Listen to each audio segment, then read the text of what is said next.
with two new friends, Heather Choate and Marc Johnson. Heather had to fight for her life when she was diagnosed with breast cancer while pregnant at age 29. It gave her a new perspective on life and marriage. She and her husband had to rely upon a bedrock foundation of trust, support, faith, tenacity, and persistence to survive and protect the life of their baby while keeping their marriage intact. She understands the raw day-to-day struggles couples face and teach people around the world how to build a foundation of unconditional love for themselves and their spouse. She's grateful to be a #1 best-selling author, co-owner of High Thrive Coaching, and an international marriage and mindset expert. Her partner in business, Marc Johnson, for the past 17 years has helped thousands of clients make real changes in their lives and save their marriages. As the co-founder of High Thrive Coaching, he shares his secrets to reconnect with your spouse and restore your marriage, even if your spouse is checked out or wanting a divorce. Their methods help clients improve their communication, restore trust, overcome addiction, move beyond affairs, and more.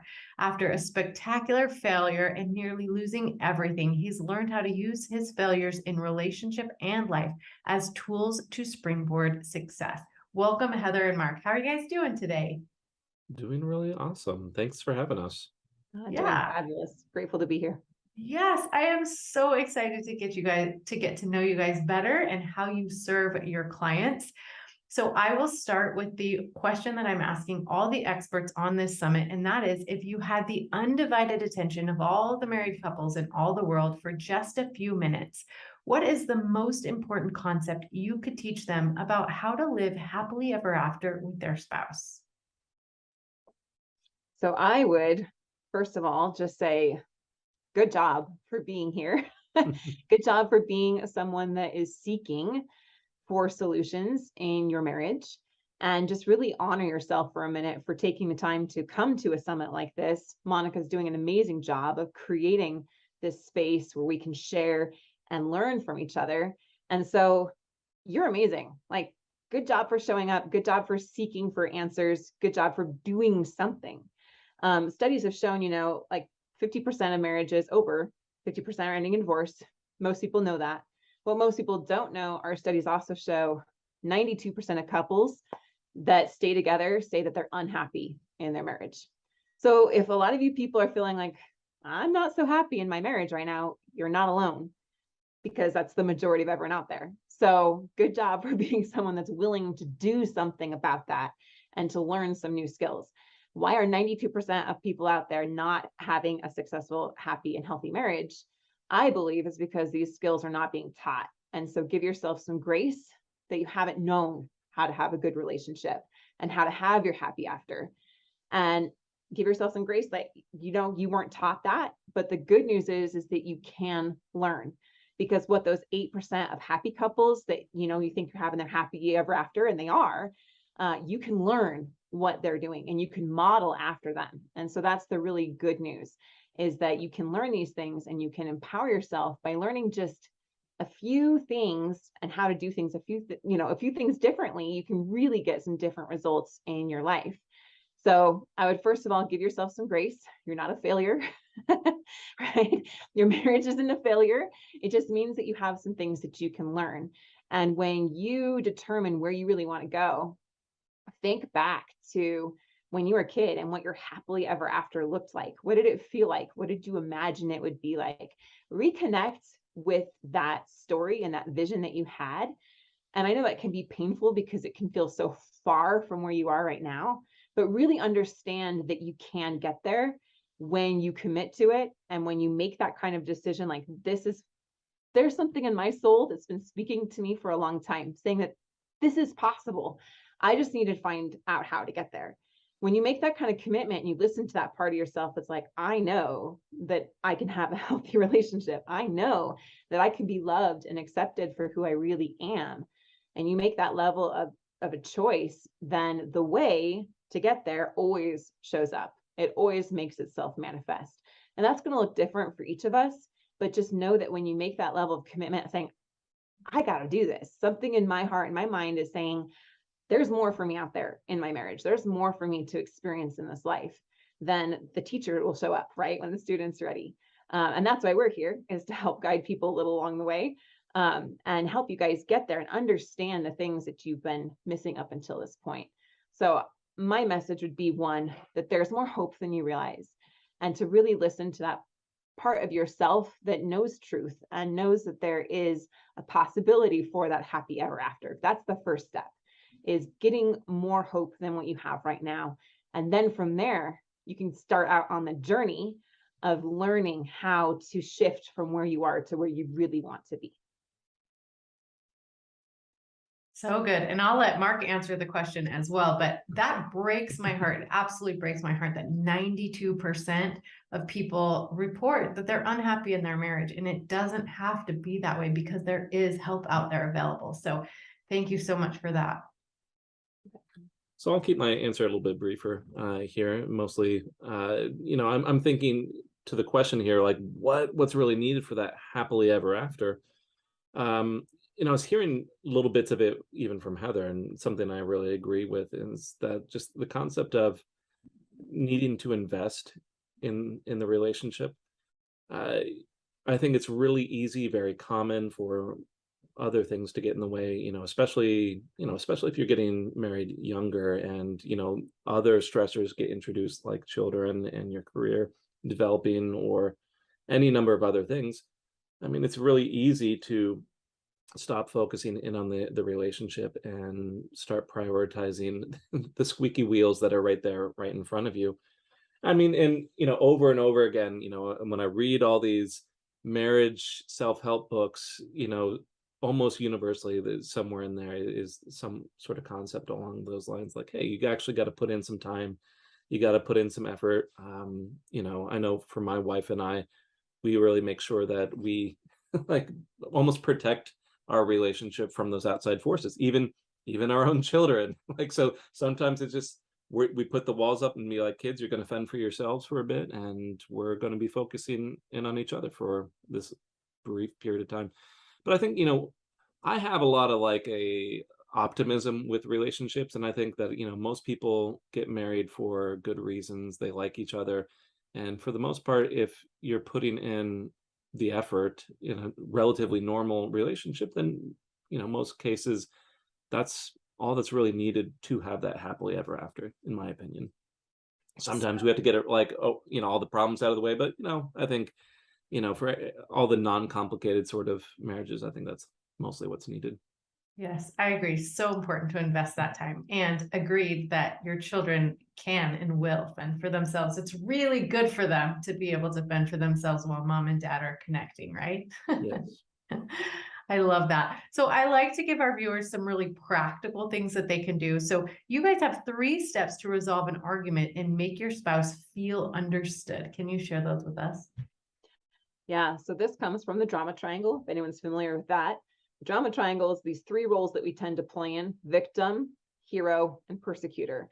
And anytime there's tension or volatility, it means we're playing in one of those roles. You can go deeper into, what each of them are, but what gets us out of the drama triangle and the round and round arguing, blaming, criticizing, shutting down, all of those patterns that we get into, and to really resolve an argument and step away from those patterns, is first taking accountability. We have to step into our own, I've heard it even said, radical accountability, right? Like, how am I contributing to this? If I was to take 100% responsibility, what am I contributing? How am I influencing this? What are my own actions, my own behaviors, my own fears, my own limiting beliefs, my own patterns, my own history? How is that showing up and coming into play here? And taking responsibility for that. And then the second one is being really just honest about how you feel. So here's what happened, and I felt this way, right? Those I feel statements, Marc always says, are cliche, but they work for a reason. We're taking responsibility that I feel this way, and this is what I would like to see. So first is accountability for yourself. Second is saying I feel this way. Again, more accountability and addressing what is going on and how you feel about it. And then third is what I would like to see is insert blank. We call that a clear request.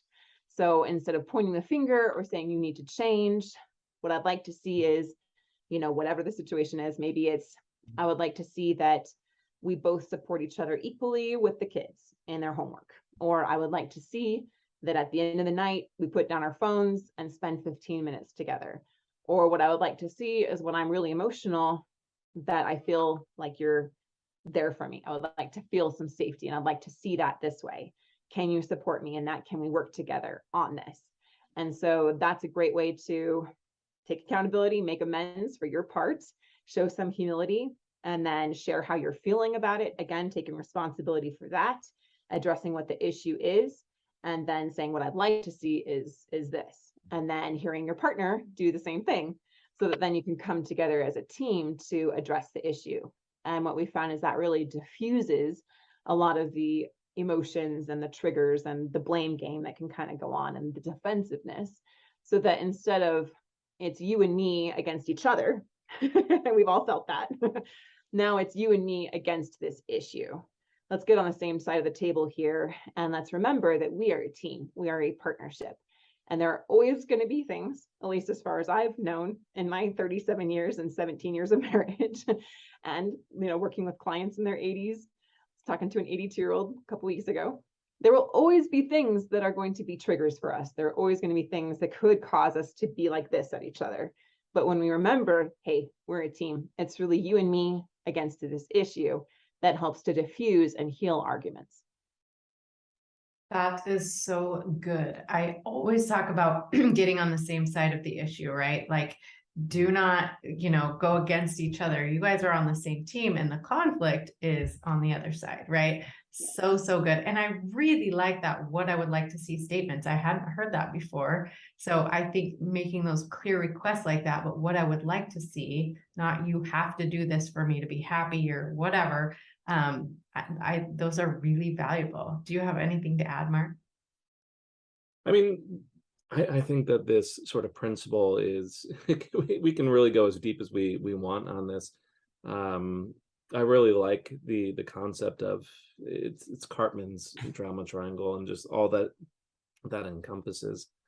But we've seen just kind of the solutions to that, making sure that there are clear agreements or clear requests, can solve a lot of issues, from little spats like where who should have been doing the dishes, all the way up to much bigger and serious issues. But I think you said it really well there, Monica. It's turning the situation away from like the two people against each other, and having the argument on one side, and having the two of you on the same side. I think that's a really good way to summarize that. Yeah, and if you're religious, I just recorded a podcast episode on this actually, but if you're religious, then including God on your team, right? You like give yourself infinitely more strength. If you're both on the same team, you include God in that, and then the three of you are there going against whatever issue it is that you're facing. Makes it really, really powerful. 100%. Absolutely. So awesome. Well, let's get to your specialty here, which is, how do you turn around a marriage, even if your spouse is checked out, having an affair, or says, I love you, but I'm not in love with you? Honestly, it's a difficult situation. Most couples, if they've gotten to that point, it's not because those feelings kind of suddenly came out of nowhere. I would say most people who are at the point of divorce, they've been thinking about it for a long time. There a lot of like resentment and hurt have been kind of stacked up. And much like we were talking about just a moment ago, it's become a situation in most cases that I'm observing, where the person wanting out is they're pitted against each other. They say, okay, I need to be out because this person isn't supporting me, doesn't want me to be happy, is abusive, is only thinking about themselves. And a lot of negative traits are being ascribed to this other person. We talk about within our own program what we call our path method, and it's it's just going through some basic things. I don't think it solves everything, but I think it's a really good place to start. And it's we almost always start with getting some perspective about what's going on. And I don't know why I keep being surprised about this, but I get people coming in and they say, I don't know why my partner is considering leaving. And that it seems odd, but like, taking some time and actually being able to listen to some of the complaints, listen to some of the concerns, so that you can get on the same side of that argument can go a long way. Just creating a lot of understanding and empathy. I do think that a big piece why people also move towards divorce is they don't have a plan of action, and so I think that's another big piece, that A in the path, is once you have some understanding, actually just doing something about it and not waiting for your spouse to get on board with you. Oftentimes they just simply don't believe that anything can happen, anything can be different. So if you go and prove that wrong, you're at least part of the way there.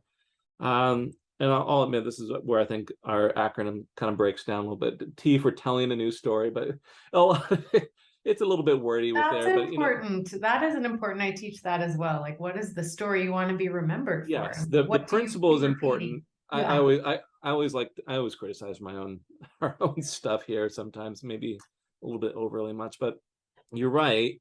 We focus a lot on the narrative, the story that's being built up in the relationship.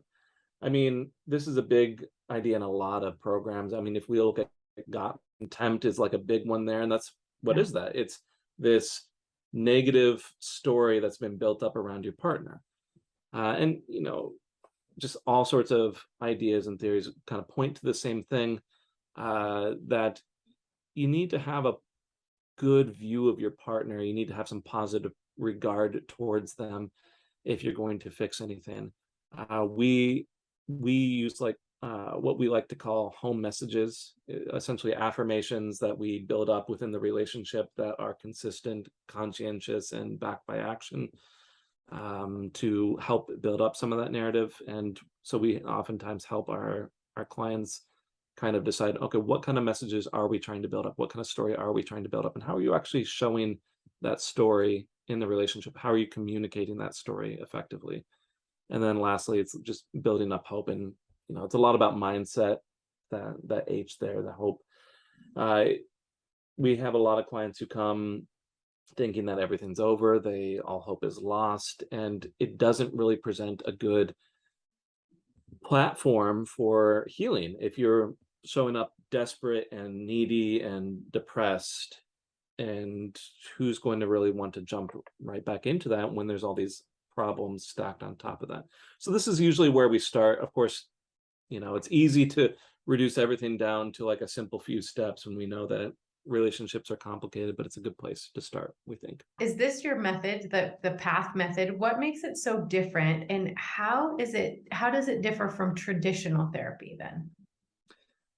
Well, I don't know about everyone. I can't say everyone in the, say, marriage therapy field, but I certainly recall when I was going to school, my teachers would tell me over and over again, like, don't tell the clients what to do. You need to have them make the decision, help them make their own decisions.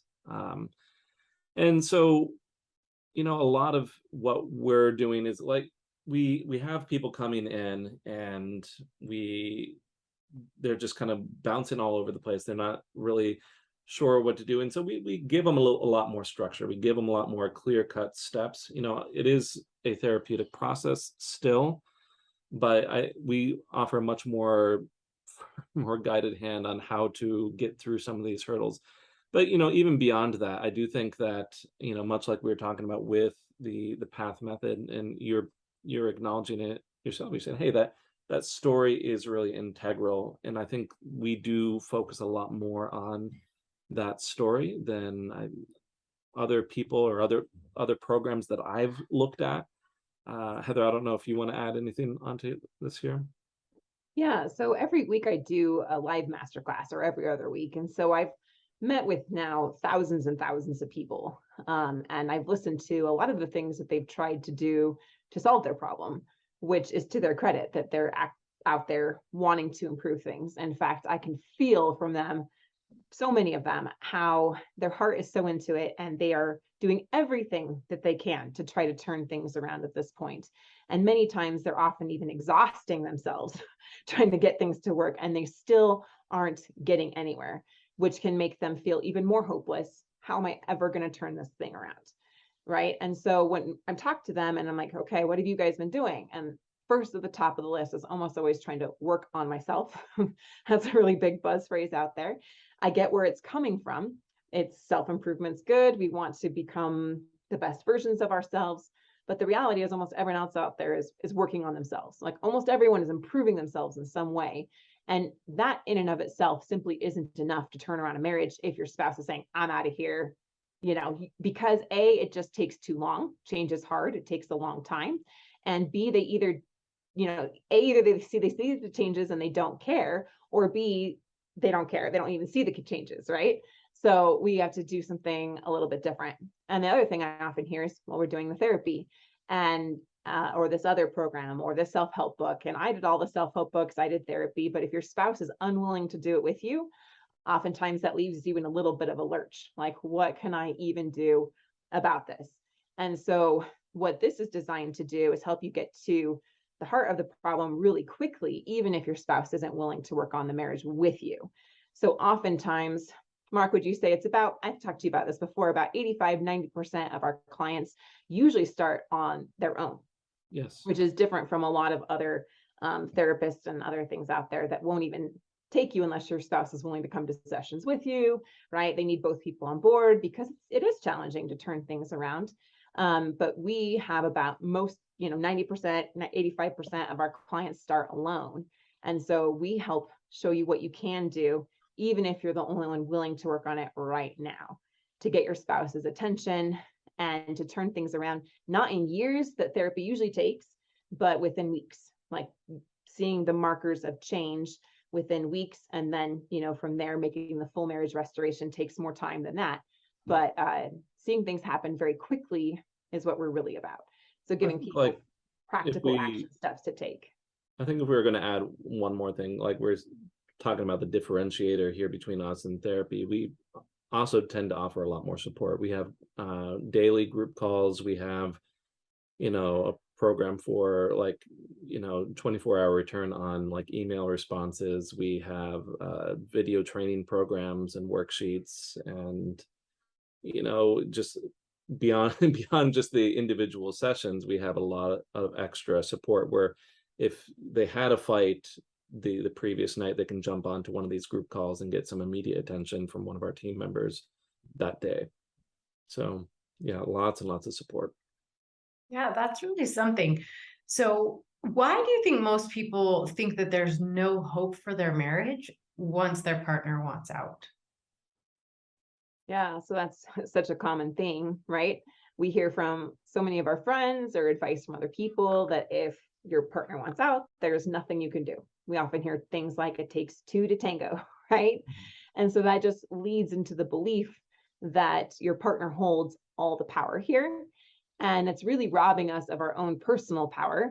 And we're saying like, they're making this decision and there's nothing I can do about it. And while it's true, we cannot control them, that does not mean we do not have influence in the marriage. And I get where that feeling comes from, because when your spouse is pulling away from you, it's terrifying. Like you don't want to be abandoned, the rejection, the hurt, the fear.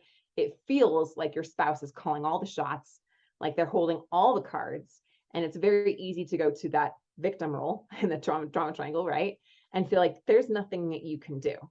But when you pull yourself out of that drama triangle, right, out of that victim role, you then realize that you are 50% of this equation. And so one of the most important things to realize is that you have more power and more influence than you realize when you start to do things in a slightly different way than the way you were doing it before. So what Marc and I do is help our clients have their spouse hit what we call the pause button. This is the first step when your spouse is pulling away. And the pause button is where they're no longer pulling away from you more, right? Just like the old VHS, you just hit that pause button and they're not necessarily taking steps towards you yet, Everyone wants their spouse to just come running home immediately.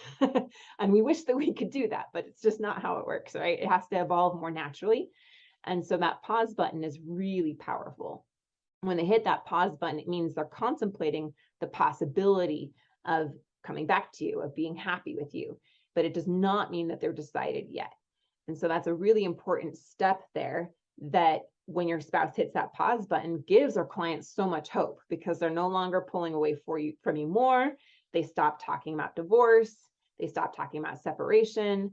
And that's the very first step that we want to see. So as we're working with people, we show them not just with information like you guys are getting today, but with transformation, right?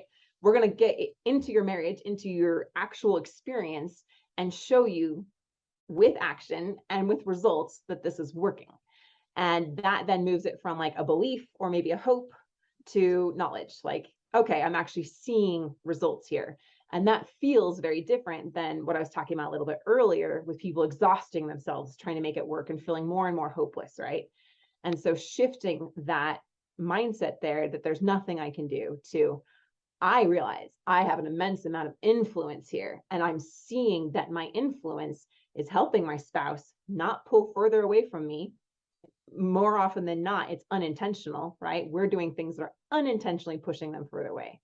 So when we realize that and we shift those things, and now our spouse isn't pulling further away, that starts to give people the hope, and not just the hope, but the actual belief that this is working, and the knowledge that it's working.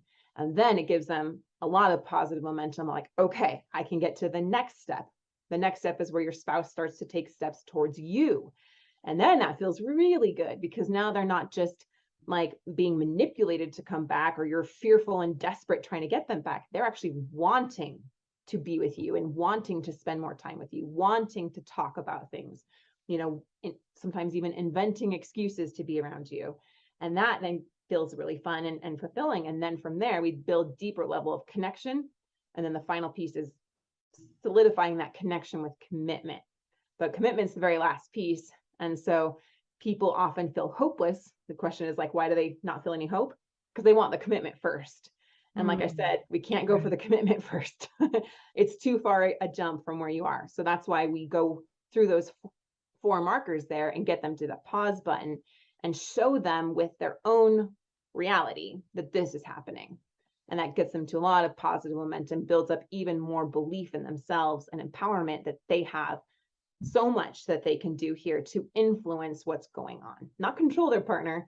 Again, make their partner want to come back with them and want to be with them forever, and give you their heart forever, which feels like exactly what you want, that happily ever after. No manipulation, no coercion, no desperation. It's just this natural, like magnets being drawn back together. So good. Tell the viewers where they can find you, learn more information about High Thrive Coaching and all of the services that you guys offer. So we offer a free marriage analysis at highthrivecoaching.com/apply. And that's where you can talk to one of us as a marriage expert. One of my favorite sayings is, you cannot read the label when you're inside the bottle, right? You're inside the bottle, you can't read that label. So it takes someone from the outside that knows how to read the label, how to diagnose what's actually going on, and how to prescribe the right treatment plan to get you to where you want to go. I'm inside the bottle of my own marriage. So I need someone on the outside that can see it, because we're too close to it ourselves. It's too hard to see it. And so having an expert on the outside is so vital to be able to get the solutions that you need. So that's why we offer a free marriage analysis at highthrivecoaching.com/apply. Perfect. Thank you so much. To learn more ways to deepen your intimacy and strengthen your relationship, make sure you watch this video next.